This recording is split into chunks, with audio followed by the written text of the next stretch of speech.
Water తాగండి,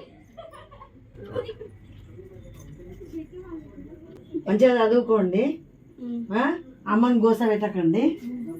మామయ్య water ఇచ్చిరాప.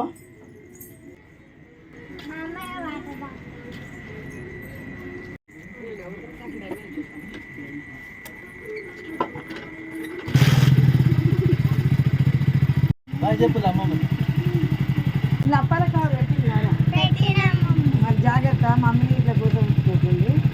అక్క కచ్చగిల్లలు పెట్టినవా? అమ్మ కచ్చగిల్లలు కాడు ఉన్నాయి, ఇయ్యవా? ఇగో బ్యాగులు వేస్తాను, పోయినాక తీసుకోండి. తీసుకుపోనా, జాగ్రత్త తీసుకోండి. సరే అమ్మా, బాయ్ నాన్న. సంక్రాంతికి రా అమ్మమ్మ. సరే నాన్న, వచ్చి తీసుకెళ్తాడు మామయ్య. బాయ్.